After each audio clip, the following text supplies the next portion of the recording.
할렐루야. 예, 오늘 작업 뒤 인사를 좀 이렇게 하겠습니다. 잠자는 영혼 깨우러 갑시다.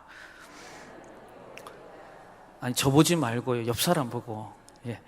자, 다시 한 번 더. 잠자는 영혼 깨우러 갑시다. 잃어버린 영혼 찾으러 갑시다. 11월 6일 나도 한 생명. 나도 한 생명 11월 6일. 이번 주에 우리 18일 날 출정식 때 한번 구호들 출정식 때 멋지게 한번 해보려고 하거든요. 그래서 우리 1부, 2부, 3부 우리 모든 경주중학교 성도님들이 또 한 자리에 나와서 출정식답게 목소리도 높이고 또 우리의 마음도 다지고, 그래서 태신자 또 잃어버린 영혼들, 또 관계전도, 또 거점전도, 우리가 할 수 있는 모든 영역에서 전도를 통해서 많은 영혼들이 또 이 성전을 찾는 귀한 은혜가 있기를 주님의 이름으로 축복합니다. 할렐루야. 편견이라는 혹시 단어를 아십니까? 편견. 국어 사전에 보니까 한쪽으로 치우치거나 아니면 공정하지 못한 생각 그리고 판단, 이런 것들을 편견이다라고 얘기를 합니다. 예를 들면 최 씨는 고집이시다. 충청도 사람은 느리다. 혈액형 A형은 어떻다. 일종의 이런 것들을 좀 말할 수가 있겠죠. 그래서 객관적인 입장을 가진 지혜로운 사람들은요, 일이나 어떤 생각들, 어떤 상황들을 볼 때에 판단하고 평가하는 부분들에 있어서 이 지혜로운 사람들은 객관적인 입장을 가지고 있어서 편견에 치우치지 않습니다. 근데 어리석은 사람들은 그렇지 않더라고요. 자기 입장 또 이 자기 주관에 맞추어서 일이나 어떤 상황들을 판단 또 평가하기 때문에 편견 그리고 그릇된 신념을 많이 가지는 것을 보게 됩니다. 우리 신앙생활을 할 때도 보니까 그런 경우들을 많이 보게 되는데요. 자기의 어떤 시각을 가지고 성경을 보거나 그리고 하나님을 보려 할 때 보수적 아니면 자유주의적 신앙인들이 되기도 합니다. 그래서 하나님의 말씀이나 성령의 인도함 없이 성경을 보거나 또 사건을 해석할 때 잘못된 생각이나 또 엉뚱한 길을 가는 경우들이 굉장히 많은 걸 볼 수가 있습니다. 오늘 본문에 등장하는 사울, 바울이 되기 전에 사울, 그건 지독한 편견과 잘못된 신념에 사로잡혔던 인물입니다. 유대인들만 구원을 받겠다, 굉장히 선민사상이 강했던 사람, 또 율법을 행하지 않으면 구원을 받지 못한다. 그래서 오직 율법을 지켜야만 구원받는다, 유대인만이 구원받는다, 이런 편견과 잘못된 신념에 사로잡혀서 이 자신뿐만 아니라 주변 사람들을 굉장히 곤혹스럽게 했던 인물이기도 합니다.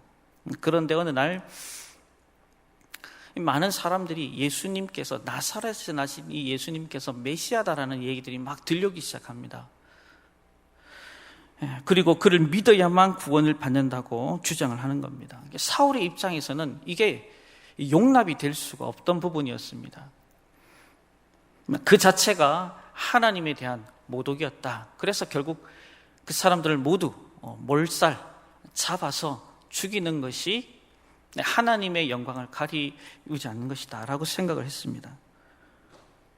그래서 수많은 사람들을 잡아 감옥에 가두고 핍박합니다. 여러분도 아시겠지만 사도행전 7장에 스데반 집사를 죽이는데 공에 앞장섰던 인물이기도 합니다. 그런데 놀라운 것은 하나님은 그를 어떻게 보았는가? 하나님은 그를 버리지 않았고 그를 전도자로 사용하셨다라는 겁니다.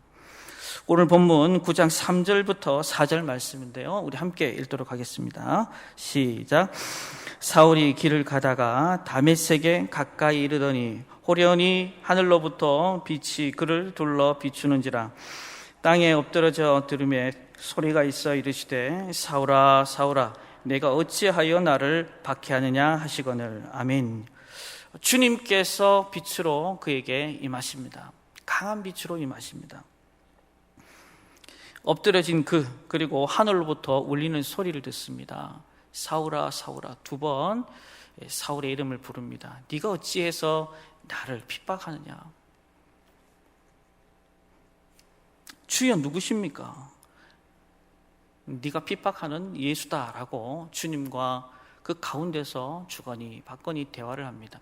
근데 이 짧은 시간에 그는 굉장히 인생의 전환점을 맞이하게 됩니다.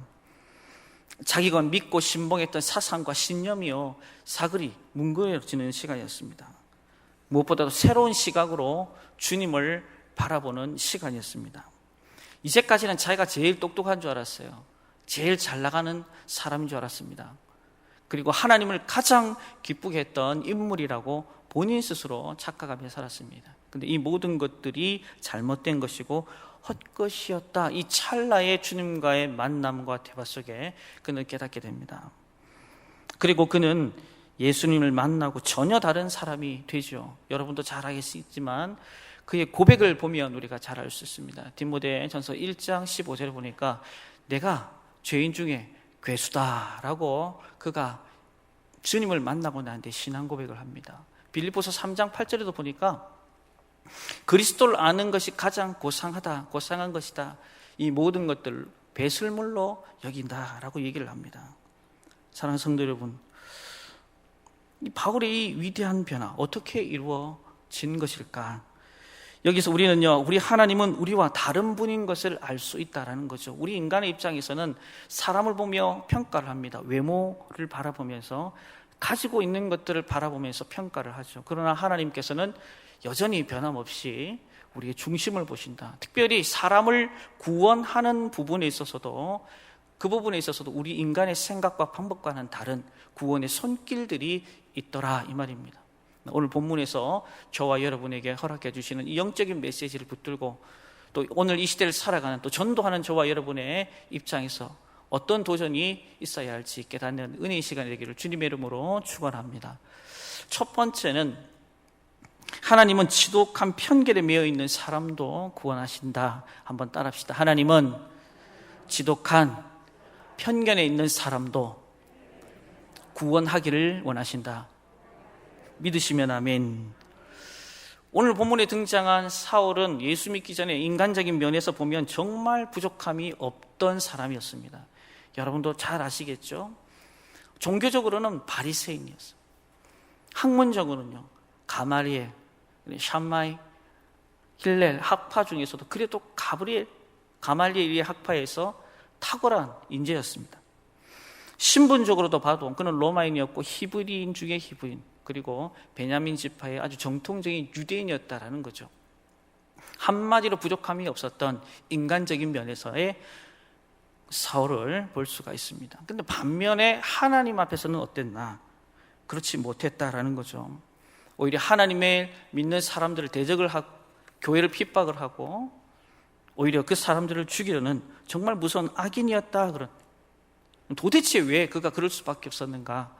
바로 유대교의 그 율법에 충실한 사람이었기 때문에 그가 그런 선택을 하게 되었다. 그래서 예수님은 사입이나 그리고 이단으로 평가하기 시작합니다. 그를 따랐던 많은 사람들조차도 동일하게 나쁜 도를 전할 수 있기 때문에 누구로 봤기 때문에 결국 그 사람들을 감옥에 잡아냅니다. 살인, 폭행, 강금, 그가 하는 이 모든 행동들은 의로운 행위라고 생각을 했습니다. 그런 나중에 예수님을 믿은 후 자기 자신의 과거를요 이렇게 고백을 하고 있습니다. 우리 디모데전서 1장 13절의 말씀인데요, 함께 읽도록 하겠습니다. 시작. 내가 전에는 비방자요 박해자요 폭행자였으나 도리어 긍휼을 입은 것은 내가 믿지 아니할 때에 알지 못하고 행하였음이라. 아멘. 그 당시의 사울을 보면서 어느 누구도 그가 위대한 사도로 바뀌어질지 탈바꿈하게 될지 몰랐다. 그러나 하나님은 알고 계셨다라는 겁니다. 그래서 그를 버리지 않고 위대한 사도로서의 삶을 살 수 있도록 길을 열어주셨습니다. 사실 인간적으로 보면 사울은요, 당장 심판을 받아도 될 인물이었다라는 거죠. 그러나 하나님의 생각은 우리와 다르다 이 말이죠. 그 다른 생각을 우리가 붙들 때 보는 관점이 달라지고 그 영혼이 긍휼히 여김을 받게 될 뿐만 아니라 우리가 전해야 할 복음, 도에 대한 진리가, 메시지가 능력이 있게 되는 것입니다. 강원도 인제에서 일가족 살인 사건으로 세간을 들썩했던 살인마 고재봉이라는 사람을 여러분 알고 계실지 모르겠습니다. 결국 그 살인으로 인해서 그 감옥에 갇히죠. 이 감옥에 들어갔다는 소식을 대한성서공회 우리 안국선 서리 집사님이 그 얘기를 접하게 됩니다. 그래서 어쨌든 이 고재봉이라는 사람 한번 복음을 전하고 또 그 사람이 예수를 만나서 새로운 삶을 살기를 원하는 마음으로 지속적으로 면회를 요청을 합니다. 고재봉이라는 사람도 결국은 그 면회 요청을 받아들이죠. 그리고 건넨 성경을 펼쳐보고 하루에 한 장씩 찢어냅니다. 별 관심이 없었습니다. 그것과 관련해서 또 다른 사람이 관심을 갖게 되는데, 실질적인 변화 속에서 이인수 중령이라는 분이 계셨어요. 성경을 계속 찢다 보니 결국 하나님께서 그 마음에 감동을 주시고 요한복음 3장 16절의 말씀에 마음을 두게 합니다. 그리고 이 말씀에 대해서 관심을 가졌던 이 고재봉, 결국 이인수 중령을 통해서 하나님의 말씀을 배우게 됩니다. 그리고 마음의 문이 열리게 되고 하나님의 사람으로 내가 어떻게 살아야 될지에 대한 부분들을 결단하게 됩니다. 지속적인 성경 공부를 통해서, 말씀을 나눔을 통해서 고재봉은 하나님의 자녀로 조금씩 바뀌어져 가기 시작했습니다. 그 모습을 보면서 이인수 중령은 고재봉 이 살인마에게 이렇게 건넵니다. 지금 이 감옥에 자그마치 2,000명의 죄수들이 있는데 한번 간증을 해보는 것이 어떠냐. 근데 자신의 삶을 돌아보고 그간의 삶을 체크해 보니 간증은커녕 어떤 것도 할 수 없다라는 마음이 물밀듯 들어옵니다. 계속 이인수 중령은 권면을 하고, 그래서 변화된 삶, 그리고 그로 인해서 어떤 인생을 내가 지금 살고 있는지에 대한 부분들을 지속적으로 나눌 것을 얘기를 합니다. 결국은 마음의 문을 열고 고재봉은 그 강단에 섭니다. 그리고 2,000명이나 꽉 찬 거기에서 자신이 어떤 사람인가, 그리고 이제는 어떤 삶이 변화되었는가, 그리고 나는 이제는 어떻게 살 것인가에 대한 간증을 쭉 해나가는데 자그마치 2,000명 중에 1,800명이 회심하는 놀라운 일들이 일어나게 된 줄로 믿습니다. 그럼에도 불구하고 많은 사람들이 좋은 얘기, 또 하나님의 말씀 앞에 변화된 소식을 접했다는 얘기가 그 감옥에 바다했지만 그가 사람을 죽인 것에 대한 책임은 면할 수 없었습니다. 결국 그는 사형 언도 속에서 한 집행관으로부터 마지막 날 당신이 하고 싶은 얘기를 하시오라는 말에 그는 찬송가 493장 하늘 가는 밝은 길이 이 가사를 읊조리면서 마지막 생을 달리했다고 합니다. 그렇습니다. 아무리 악한 자라도 하나님이 부르시면 구원을 받습니다. 그 하나님의 은혜로 지독한 편견, 그리고 죄악에 사로잡혀 있던 우리도 버리지 않고 불러주신, 구원하신 하나님의 은혜가 저와 여러분에게도 임하는 줄로 믿습니다. 여러분은 어떤 존재로 여러분을 평가하고 있습니까? 죄인으로 평가하고 있습니까?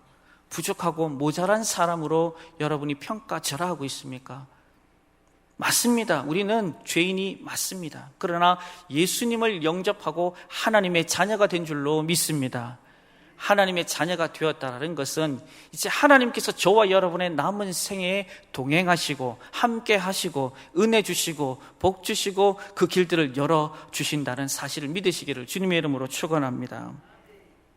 그러기에 우리 하나님은 과거의 나를 보는 것도 아니요, 현재의 나를 보는 것도 아니요, 나의 죄를 위해서 십자가에 돌아가신 그 예수님의 보혈에 집중해서 나를 구원하신 겁니다.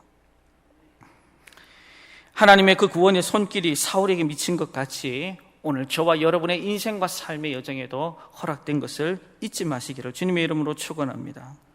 동시에 오늘 우리가 기억해야 될 것이 있습니다. 전도할 때도 사람을 편견을 가지고 대하지 말자. 직업이나 환경을 보고 평가해서는 안 된다라는 겁니다. 저 사람은 불교에 심취했으니 복음이 들어가기 어려울 거야. 우리 남편은 절대로 굽히지 않는다. 세상의 것에 너무너무 노출이 되어 있고 육신의 정욕, 안목의 정욕, 이생의 자랑에 묶여 있어서 절대 돌아서지 않을 거야. 고집불통인 내 남편 죽어도 절대 복음이 들어가지 않을 거야 라고 우리가 단정 짓지 말자라는 겁니다. 예전에 제가 섬기던 교회에 한 권사님이 계셨습니다. 그 권사님의 남편이 이런 케이스였어요.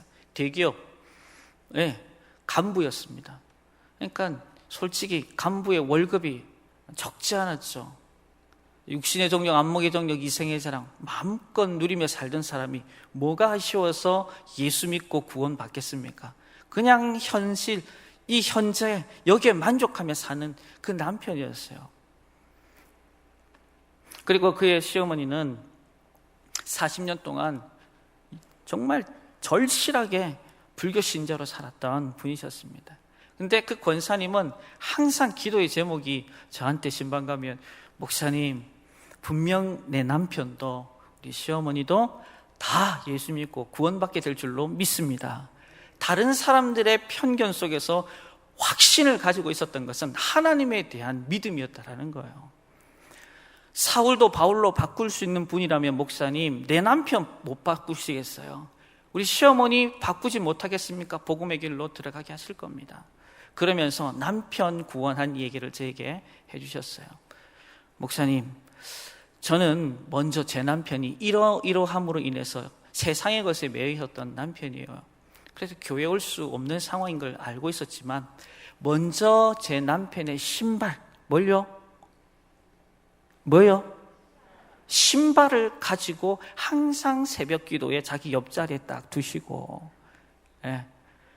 하나님, 남편의 몸은 여전히 세상이 뒹굴지만 이 남편이 신발은 먼저 여기 와서 예수님 만날 터이오니 불쌍히 여겨주시고 속히 몸도 함께 이곳에 오게 하옵소서.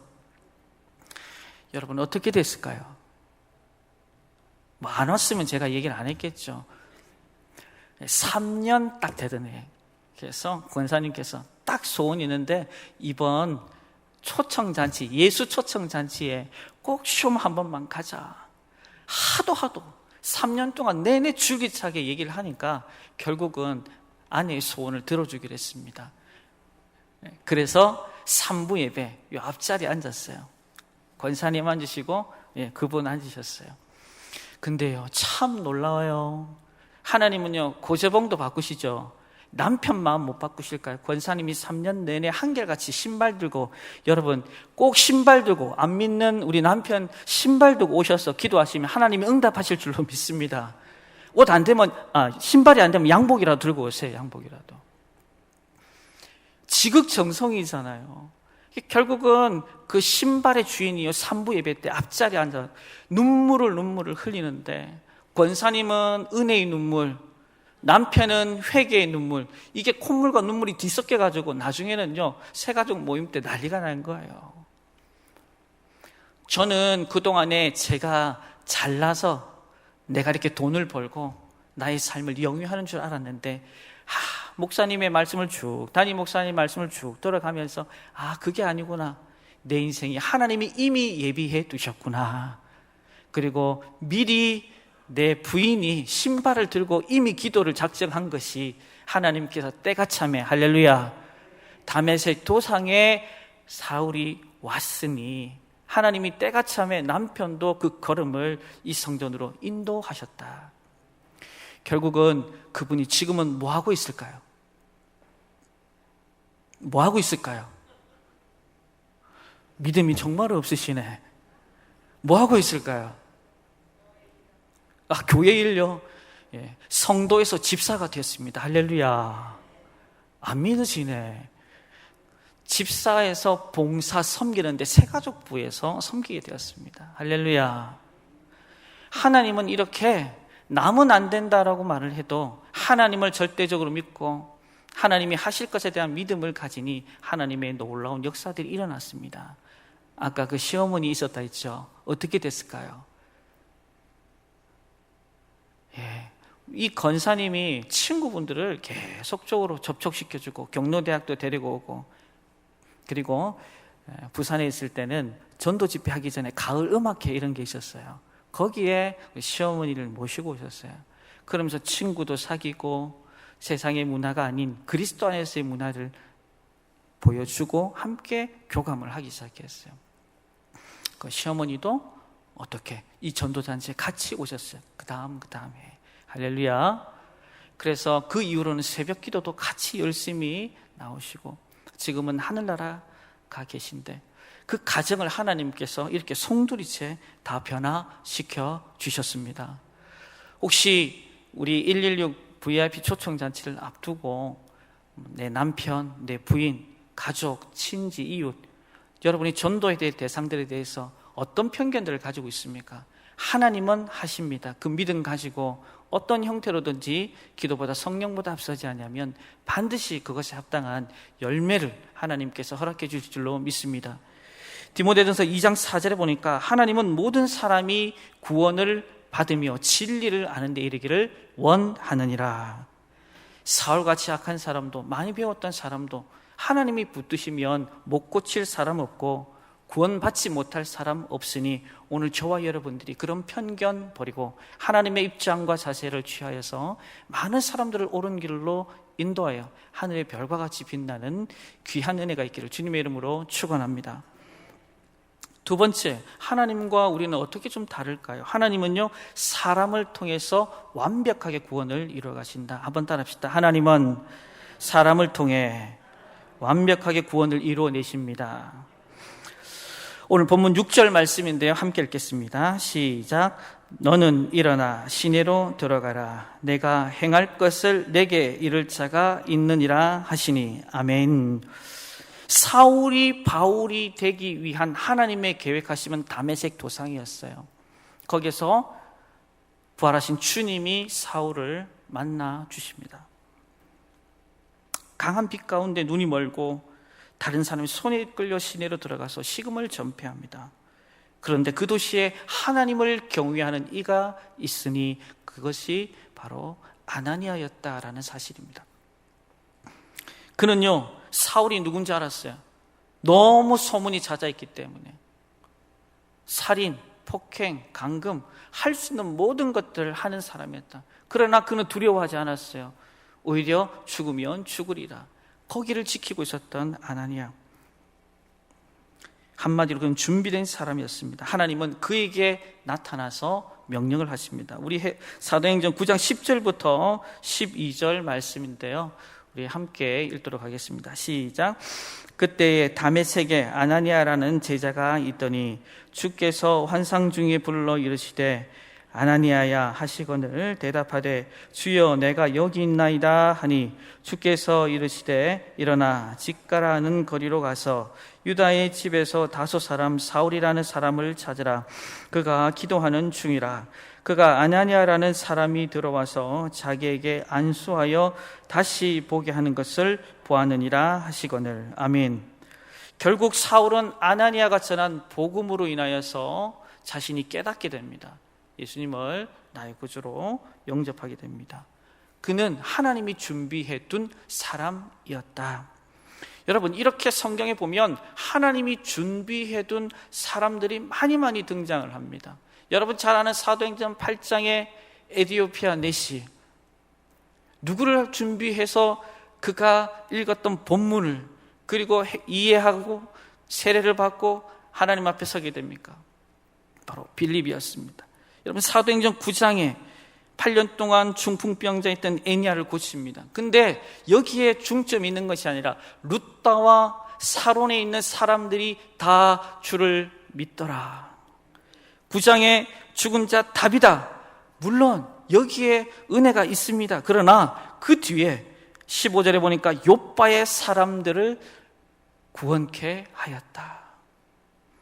사도행전 10장의 고넬료 가정, 그 가정 안에 누가 있었냐? 친지와 친구들을 구원하기 위해 베드로가 있더라. 사도행전 16장 여러분도 잘 아는 간수와 그의 가족들 구원하기 위해 누가 있었다? 사도 바울이 있더라. 사도행전 17장에 아덴에서 디오누시오와 다말이 또 다른 사람을 구원하기 위해 누가 준비되어 있더라? 사도 바울. 하나님은 충분히 혼자서 일을 할 수 있습니다. 그러나 영혼을 구원할 때는 항상 대동하는 사람이 있으니 오늘 본문에는 아나니아, 때로는 베드로, 때로는 빌립, 때로는 사도 바울이더라라는 겁니다. 그래서 곳곳에 아나니아를 준비시켜 놓으셨다가 때가 참에 하나님께서 역사를 이루어 내시더라 이 말입니다. 하나님은 여기 서 있는 부족한 종을 목사 되게 하기 위해서 하나님께서는 많은 사람들을 쓰셨습니다. 여기저기 아나니아를 세워두셨더라고요. 저희 어머니 아버지는 믿지 않는 분이셨고 핍박 속에서 제가 제 신앙을 지켜냅니다. 그리고 중학교 1학년 때는 또 양 목사님, 부산에 있는 양 목사님, 또 마산의 정 목사님, 곳곳에 아나니아를 두셔가지고 제가 믿음 생활, 신앙 생활을 더 견고하게 뿌리 내릴 수 있도록 하나님께서는 많은 일들을 해 오셨습니다. 그래서 오늘 제가 여기 있는 겁니다. 그리고 하나님께서 경주 중앙교회로 보내셨는데 하나님께서는 저에게 놀라운 사실을 하나 가르쳐 주셨습니다.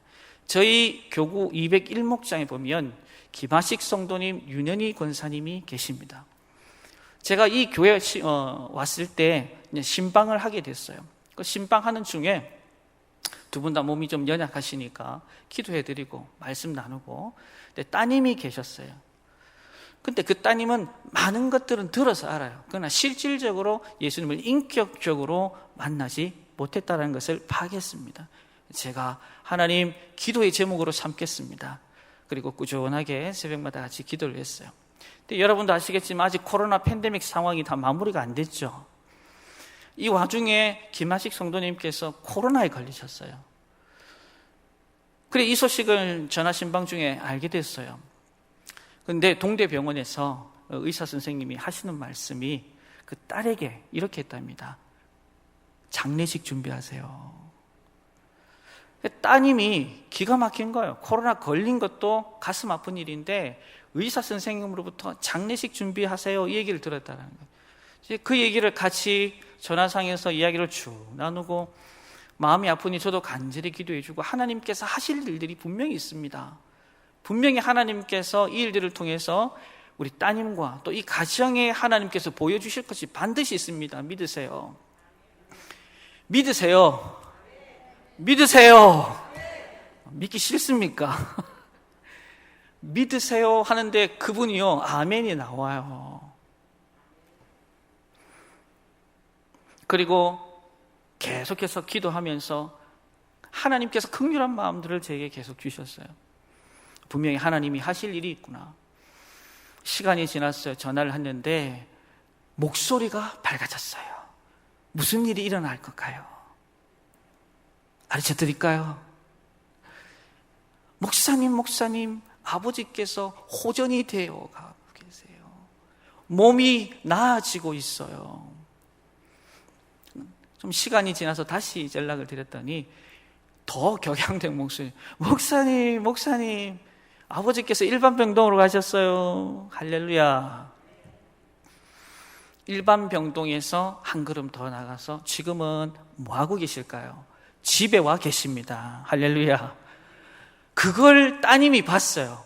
계속 주거니 받거니 기도하고 중보하고 하나님의 이야기, 말씀들을 같이 나누고.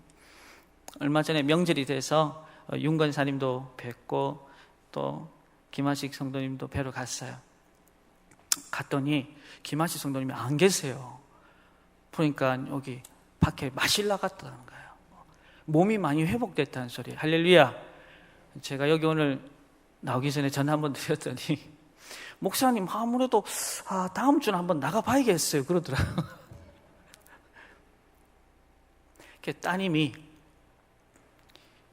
제가 명절 전에 다시 한 번 더 가서 이런저런 얘기를 나눴어요. 주요지는 이겁니다. 하나님 살아계시죠? 아멘, 그래요. 할렐루야. 하나님 일하신 거 믿죠? 아멘, 그래요. 그러면 116 우리 VIP 초청 올 거죠? 아멘, 그래요. 할렐루야. 제가 뭘 만든 게 아니라 하나님께서 여기저기에 하나님께서 아나니아와 같은 분들을 세워놓고 계신다 이 말입니다. 그리고 예비된 영혼들을 구원해내기 위해서 오늘도 그분의 몸부림이 있으시더라 이 말입니다. 부산에서 한 권사님을 통해 그걸 받고 하나님을 부족한 종 경주로 보내서 또 그 놀라운 아나니아의 역사들을 주의 종을 통해 감당하고 있습니다. 그래서 이번에 저도 태신자 작정을 했습니다. 이 외에도 요 미용실에 있는 우리 아주머니도 제가 태신자를 작정을 했어요. 인간의 눈으로 보면 될까? 근데 하나님의 시각으로 모든 것들을 바라보고 기도하기 시작하고 하나님의 은혜와 역사를 내가 믿어버리니까 하나님은 이미 그 일들을 진행하고 계시더라 이 말입니다. 사랑하는 성도 여러분 주변에는 예수를 그리스도로 고백하지 못하는 이들이 많습니까? 내 남편, 아내, 친구, 동료, 이웃 많겠죠. 하나님은 누굴 통해 그들을 구원하실까요? 하나님은 사울을 바울로 변화시키시려고 천사를 쓰지 않습니다. 하나님은 하나님의 사람들을 통해 이 놀라운 일들을 준비하여 나가십니다. 명심하십시오. 하나님의 방법은 우리와 다릅니다. 하나님 우리를 통해 그 영혼을 구원하시고 하나님께 영광 돌리기를 원하시고 궁극적으로 저와 여러분의 인생과 삶 가운데 복을 주시기를 원하십니다. 지혜 있는 자는 궁창의 빛과 같이 빛날 것이요 많은 사람을 옳은 대로 인도하는 자는 하늘의 별과 같이 빛나게 될 것입니다. 말씀을 정리합니다. 복음 안에서 편견을 버리면 내가 구원해야 될 영혼이 특정인이 아니라 모든 다수가 된다는 사실들과 무엇보다도 그 영혼을 인도하기 위해서는 하나님 반드시 사람을 통해 일하신다. 저는 그 확신 속에 서 있습니다. 이번 116 VIP 초청잔치에 하나님은 여기 한 사람 한 사람을 아나니아로 준비해 두신 줄로 믿습니다. 여러분이 인도해야 될 영혼들이 반드시 있다라는 사실을 잊지 마시기를 바랍니다. 그래서 하나님이 정말 그런 하나님인지 한번 시험하여 보십시오. 그리고 모든 영광 하나님께 올려드림으로 저와 여러분이 이 땅의 삶이 복될 뿐만 아니라 하나님 나라 앞에 섰을 때도 부끄럽지 않는 구원받는 저와 여러분 되길 주님의 이름으로 축원합니다.